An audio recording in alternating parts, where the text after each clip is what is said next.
Hello, students. Hello. How is your day going? I hope your day is going on beautifully well. So this is your lecturer, Mrs. Omogia de Christabel, and I'm here to take us on MLS 314. So we are two lecturers. I'm going to be taking my part, and I'm starting with a traditional and SI unit. Traditional and SI unit. You ask what are traditional units? Now, traditional units are non-SI units of length, mass, and time that has been in use traditionally since ancient times. Of course, you know our grandparents or great-grandparents, they were also doing measurements, but they were doing it in a way that they know, in a kind of a crude way. For example, if they want to check time, during their time, they were not having things like wristwatches or having clocks, etc., etc. So they had their own way of checking time. When I was growing up, I met a situation whereby my parents, they would just look at the sun, my grandparents then, they look at the sun and tell you, this is the time, and ask you to check. And when you check, you see that the time is correct. So some of them, the animal, the cock will crow at a particular time. They will tell you this is the time. So they have their own traditional way of measurement. Okay. Now let's continue. This method of measurement, the traditional units, the traditional way of measurement, these methods are not completely standardized. And you know when something is not standardized, that means it cannot be correct all the time. These units include the span of the hand. This is your hand. So they open your hand like this and use it to measure. I don't know if you understand what I'm saying. Let me try and see if I can. They measure like here to here can be one.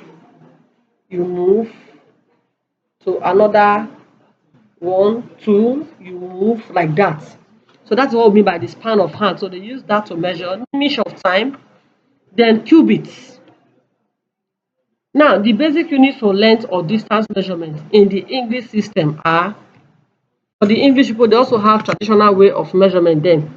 They use their inch, they use their foot, then they use mile. Other units of length include rod, using rod to measure your furlong, and chain, using chain also to measure. In the English systems, area are typically given in square feet or in square yards. So we have actually said some certain things about traditional units. So these are non-SI units, non-standard international system of units. We gave example like measurement with the span of the hand, measurement of time, by looking at the sun, for example, measurement by using your foot, measurement by using your rod, inch measurement, measurement of mile. So those are some of the traditional units of measurement. Then we'll come to the SI units. SI unit is also known as the System International Unit. Now, the International System of Units is a global standard for expressing the magnitude or quantities of important natural phenomena. It's also referred to as the metric system. Take note. The International System of Units, which is the SI unit, is also referred to as the metric system. The system of units is commonly abbreviated as capital letter S dot capital letter I, SI, which comes from the original French word Système International de Units. System, Systeme. Expect the system, then international, your normal international, then your what comes your D, put a little apostrophe of, then UNITES. So that's the French word of international system of units. Now, the SI units, the standard units on an earlier system of measurements is called the meter kilogram seconds. Meter kilogram second units. Now, at the heart of the SI units, of the SI standard, is a set of 7 defining constraints, serving as a foundation for all units of measurement specified in the standard international units. Now, we'll continue.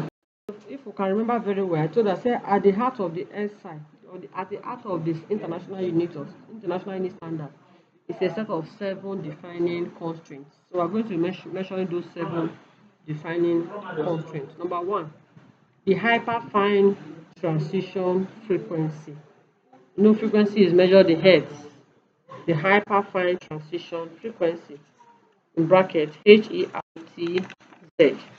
hertz. So continue. 2, the speed of light in meter per second. Put a hyphen 1, meter per second, ms hyphen on top of the s1, which is meter per second. Speed is measured in meter per second. Then we'll have the Planck constant, h, small letter h, expressed as joule per second, Js. Then we'll have the elementary charge expressed in coulombs, C. We also have the Boltzmann constant, expressed as mole, Then we'll have the luminous efficacy of monochromatic radiation. Luminous efficacy of monochromatic radiation, which is expressed as lumens watts. Now, according to the International System Unit documentation, the constant provides a fundamental, stable, and universal reference that simultaneously allows for practical realizations with the smallest uncertainties.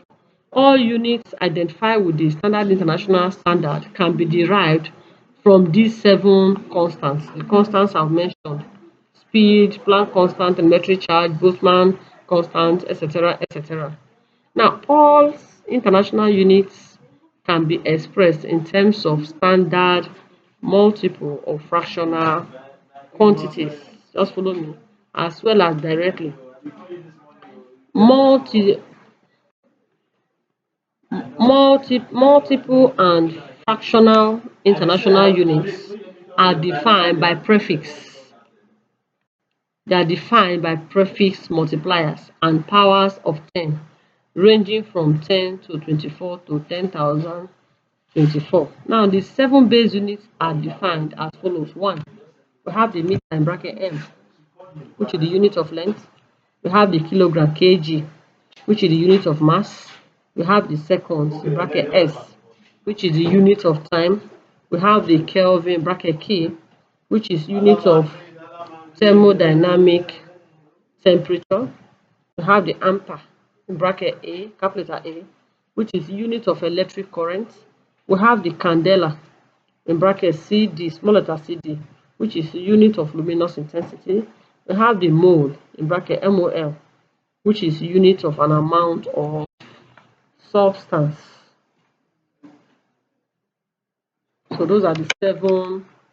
Those are the 7 constants that the international unit of standard is derived from. So let's go ahead. Now, the international unit standards also includes units derived from the base units. The derived units are defined as products of parts of base units, e.g., one derived unit is Newton, which can be expressed in terms of base units as kilogram meter per second squared. Other derived units include hertz, Pascal, which is unit of pressure and stress, ohms, farad, joule, coulomb, Tesla, lumen, becquerel, the Siemens, volts, and watts. So those are all derived units. So those units can be derived from the first ones we mentioned, the 7 constants.